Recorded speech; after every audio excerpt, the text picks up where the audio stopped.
Drama serial पति ब्रह्मचारी का next episode बहुत ही कमाल का और धमाकेदार होने जा रहा है, क्योंकि अब ईशा की बेटी ने सारी हकीकत बता दी है सूरज को। और वो सूरज से कहती कि मैं अब आपको छोड़कर नहीं जाऊंगी, क्योंकि आकाश मुझ पे और मेरी माँ पे बहुत ज़्यादा जुल्म करता है। तो सूरज गुस्से में आकर ईशा से कहता है कि तुमने मेरे साथ वादा खिलाफ़ी की है। मैंने तुझे कहा था अगर आकाश तुम पे जुल्म करता है तो तुम मुझे बता देना। ये सारी बातें आकाश को भी पता चल जाती है। और अब आकाश की बेटी आकाश के पास वापस नहीं जाना चाहती, वो उसके पास रहती है। आकाश को जैसे ही पता चलते तो गुंडे भेजता है, गुंडों को कहता है कि ईशा और मेरी बेटी को वापस उठा के ले आओ मेरे पास।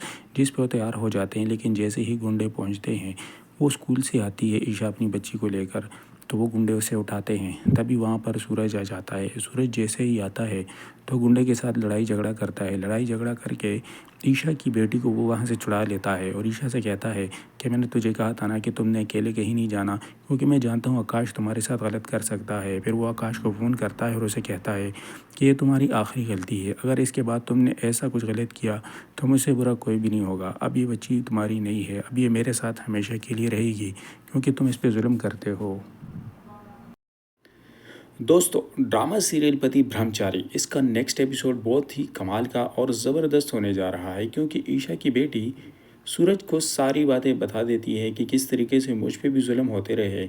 आकाश मुझे भी मारता रहा और मेरी माँ को भी मारता रहा। ये बात सुनकर सूरज को काफ़ी गुस्सा आता है और ईशा से कहता है कि तुझे मैंने पहले भी बताया था, अगर तुम्हारे साथ आकाश कोई बुरा करता है, कोई ज़ोर ज़बरदस्ती करता है तो तुम मुझे बताओ। तुमने आखिरकार ये बातें मुझसे छुपाई क्यों थी? जिस पे ईशा चुप करती है और अपनी बच्ची को रोकती है कि आपने इस तरह की बातें सूरज से शेयर नहीं करनी। मैंने कितनी दफ़ा बताया था कि आपने घर की बातें बाहर नहीं करनी। ये बात सुनकर सूरज ईशा से कहता है कि तुमने वादा खिलाफ़ी की थी।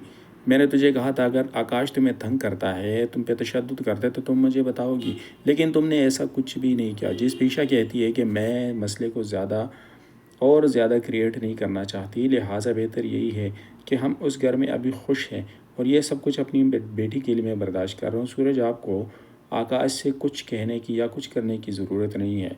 जिस पे ईशा की बेटी कहती कि अब मैं वापस घर नहीं जाऊँगा, मैं सूरज के साथ यहाँ पर इसी घर में रहूँगा। तो सूरज कहता है कि मुझे कोई टेंशन नहीं है, यहाँ पर रह सकती है, अगर तुम चाहो तो तुम भी रह सकती हो। लेकिन ईशा कहती है कि नहीं, हमने वापस जाना है। आकाश को जैसे ही इस बात का पता चलता है कि ईशा वापस नहीं आ रही और मेरी बेटी भी यहाँ पर मेरे साथ रहना नहीं चाहती, तो वो एक प्लान बनाता है, गुंडे तैयार करता है और गुंडों से कहता है कि आप लोगों ने जाना है और ईशा और मेरी बेटी को ज़बरदस्ती वहाँ से उठा कर लेके आना है। गुंडे तैयार होते हैं, लेकिन जैसे ही ईशा अपनी बच्ची को लेकर रोड क्रॉस करती है तो वहाँ पर काफ़ी सारे गुंडे आ जाते हैं। गुंडे आकर ईशा की बेटी को उठाते हैं, लेकिन अच्छा होता है कि सूरज भी वहाँ पर उनका पीछा करता है और वहाँ पर पहुँच जाता है मौके पर। वो गुंडों को मारता है, लड़ता है उनसे, ज़बरदस्ती उस बच्ची को ले लेता है। गुंडे वहाँ से भाग जाते हैं। फिर आकाश को फ़ोन करता है सूरज कि तुमने बहुत गलती की। जिस पे आकाश उसे कहता है कि मेरी बेटी और मेरी बेगम मुझे मेरे हवाले कर दो, वरना तुम्हारे लिए अच्छा नहीं होगा। जिस पे सूरज कहता है कि तुमने जो करना है कर लो, क्योंकि तुम्हारी बेगम और तुम्हारी बेटी अब तुम्हारे साथ मज़ीद रहना नहीं चाहती है, क्योंकि जो जुर्म तुमने इन पर किए हैं, अब मज़ीद कोई बंदा तुम्हारे साथ रहने के लिए या तुम्हारे साथ वक्त गुजारने के लिए तैयार नहीं है।